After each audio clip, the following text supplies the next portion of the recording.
Welcome back to the 17 News at Sunrise podcast, where we share your news on your schedule. Working in the spirit of the Golden Empire, this is 17 News at Sunrise. Good morning. President Trump heads to Florida today, a growing epicenter of the coronavirus, as the CDC says it will offer more direction for schools to reopen safely, but will not change its original guidelines that President Trump called too tough and expensive. Another record day in Kern County with 220 new cases announced and 2 more deaths. Kern County officials addressed the crisis in local nursing facilities. And the 4th of July is always a busy time for local firefighters, but this morning we're getting a better idea of the scope of the problem. Dispatchers taking thousands of calls. Today is Friday, July 10th, 2020.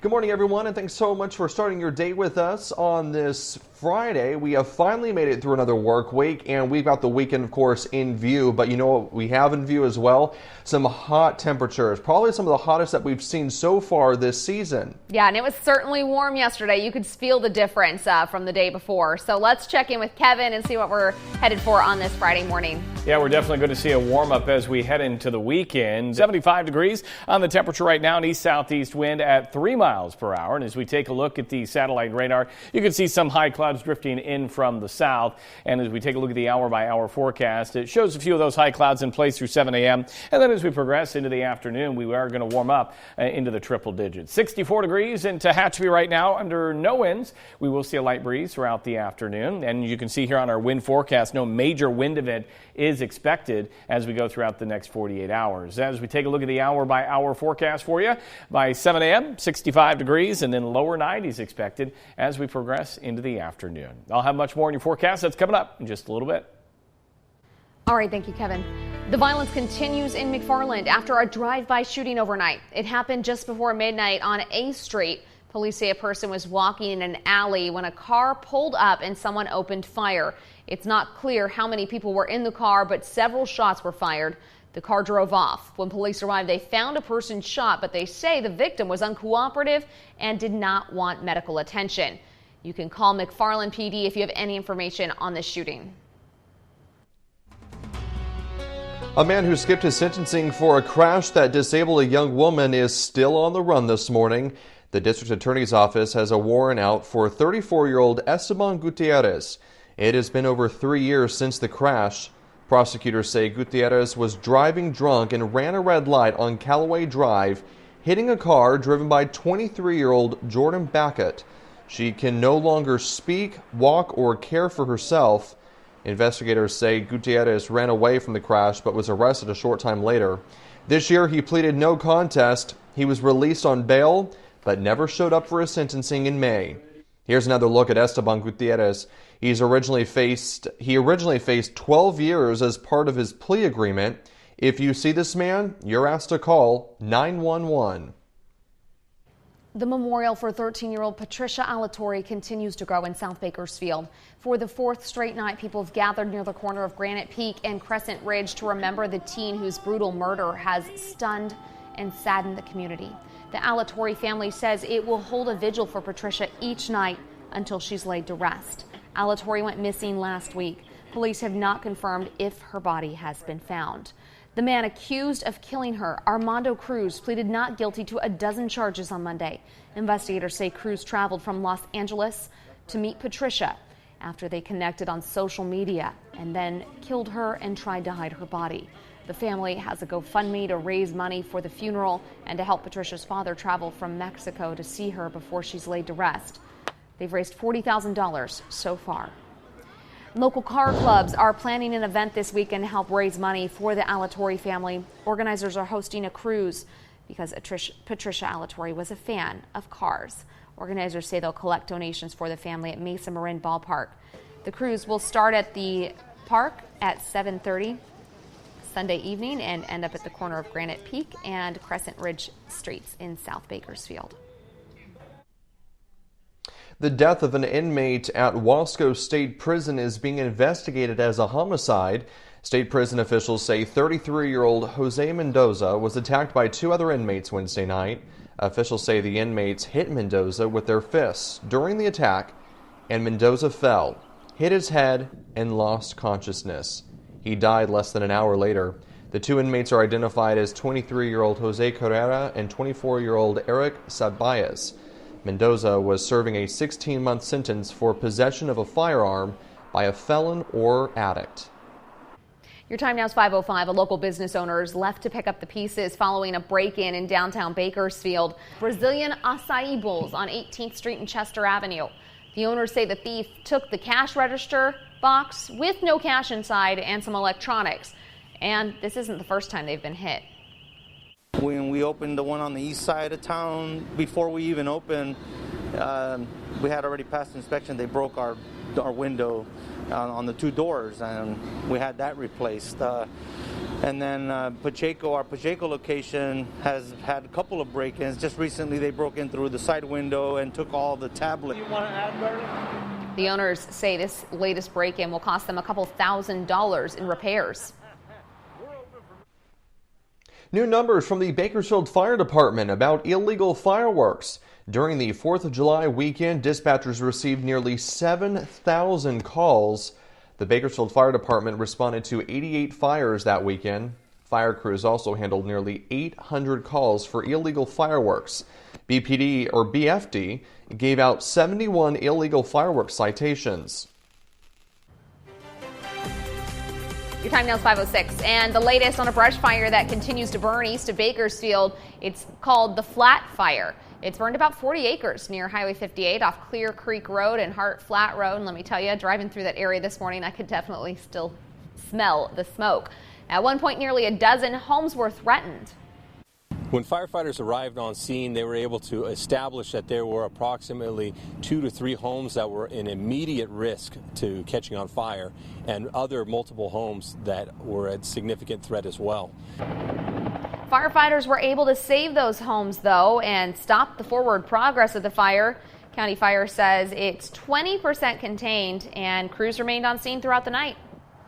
Looking ahead, if you have any hazardous waste that you want to get rid of, you're in luck. Next Saturday, you can turn in up to 125 pounds of waste, including things like batteries, paint, motor oil, and pool chemicals. Collections is happening 9 a.m. to 1 p.m. You can make multiple trips if you have a lot of stuff to get rid of. The only thing you cannot get rid of at the collection is business waste. Welcome back. It's finally Friday, and I'm loving the sunrise outside. It's really beautiful, Kev. Yeah, it is a beautiful sunrise, and the one thing you're seeing here is a little bit of cloud cover drifting in from the west. That'll all kind of thin on out, and we're still looking at sunny skies, but making for a beautiful sunrise. And right now, our temperature sits at 75 degrees, so already a warm start for us on this Friday morning. We have a light wind out of the east-southeast at 3 miles per hour. Now, remember, 97 is our normal high for this time of year. Overnight, we should be right around 70, and the record on this date, 113, and that was set back in 1905. Temperatures running into the 60s and 70s for the valley, and then up in the mountains, we've got 57 in Pine Mountain Club, Tehachapi at 61, 70 out of Lake Isabella. Not much to show you on the satellite and radar, but you can see that little band of clouds drifting into the Kern County area at this time. But once that kind of pushes off to the east, we'll be looking at sunny conditions. Here's a look at the daytime highs today. If you're going to be traveling, 101 in Sacramento, so all areas really starting to see that warm up. 104 in Fresno, and then to the east of us, if you're headed to Vegas, 110 with Phoenix at 112. Our beaches, if you want to escape, well, they're looking great today. 70 degrees out at Pismo Beach. UV index is still going to be high, and we've got low rip currents, so that's also a good thing for anybody who wants to maybe do a little bit of surfing. As we take a look at the overall pattern, high pressure in control here, and that heat expands into California, at least Southern California, as we head into our weekend. You're going to see that real quick here. I want to talk about the watches and warnings, and we have numerous of them. The heat advisory is in place for all valley locations here, and then we have the excessive heat watch, and that is out in the desert. That's the red zone you see, and then we have an excessive heat warning to the east of us into San Bernardino County. So lots of heat advisories as we head into your weekend, and with that, I can't stress enough. Make sure you're avoiding the direct sunlight. You're taking frequent breaks, especially if you have to work out in this heat, and drink lots of water and those that contain the electrolytes. We want you to beverages, stay hydrated in these heat events, and then also limit any strenuous outdoor activities. Here's a look at our air quality for today, and we're going to be unhealthy for sensitive groups. Your AQI at 122. Our pollen count is going to be low at 2.9, and your UV index is still high at 11. So if you are going to be out in the sun this weekend, you better make sure you have the sunscreen on, or you're going to be a lobster.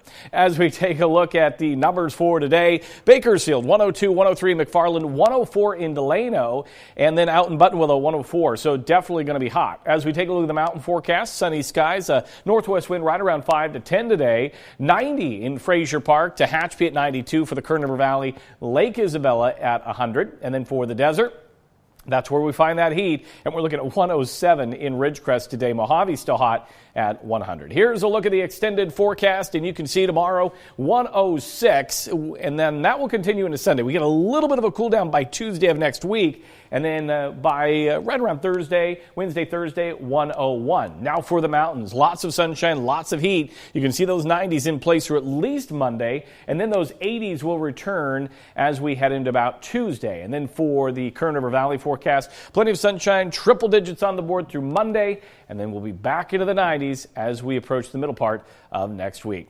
That's a look at your forecast. We have more news coming up right after the break. Stay with us.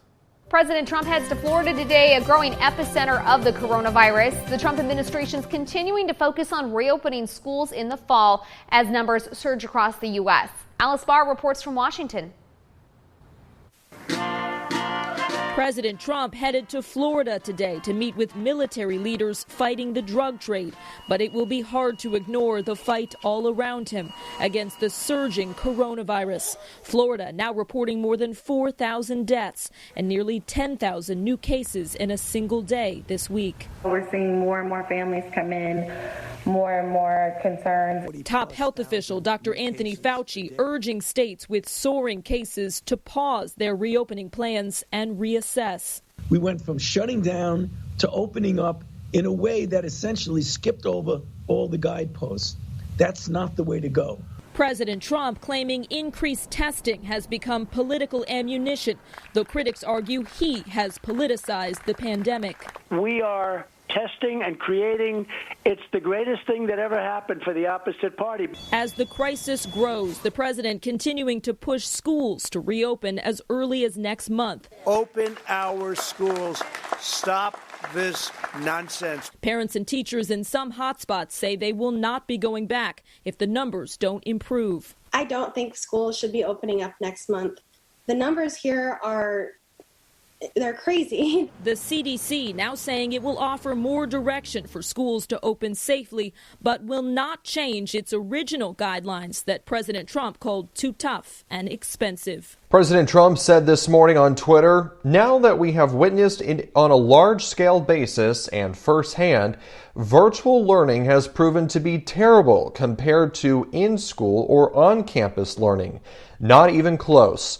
Schools must be open in the fall. If not open, why would the federal government give funding? It won't. Welcome back. It was our biggest spike yet. Kern Public Health reported 220 new cases yesterday. Right now, there are over 1,700 people isolated at home and another 142 being cared for in our local hospitals. Public Health also announced 2 more deaths here at home, bringing Kern's COVID-19 death toll to 89. We'll bring you updated numbers later today. A state assemblyman who represents a swath of southern Kern County is in the hospital after testing positive for COVID-19. Republican Tom Lackey of Palmdale says he is receiving treatment at Palmdale Regional Medical Center. Lackey represents California's 36th Assembly District, which includes Rosamond, California City, and Edwards Air Force Base. The announcement comes as the California State Legislature pushed back the date for lawmakers to return to Sacramento to July 27th. Lackey is one of 2 state lawmakers to come down with the virus, but his chief of staff says the 3-term assemblyman is receiving excellent treatment and expected to make a full recovery. Local nursing facilities here in Kern County are still a concern for our county officials. Of our 89 deaths, 31 people were nursing home residents. That's a little more than a third of all county COVID deaths. Public Health says there are 19 state-regulated facilities in Kern County. 14 of them have reported coronavirus cases. The county has been visiting these facilities to test employees and residents and to make sure staff are taking the right steps to reduce the spread. The facilities also have to develop plans to protect residents and staff. And Director Matt Constantine said state regulators will visit those facilities with county officials once those plans are submitted. The California Community College Athletic Association approved a plan to move all sports seasons to the spring of 2021.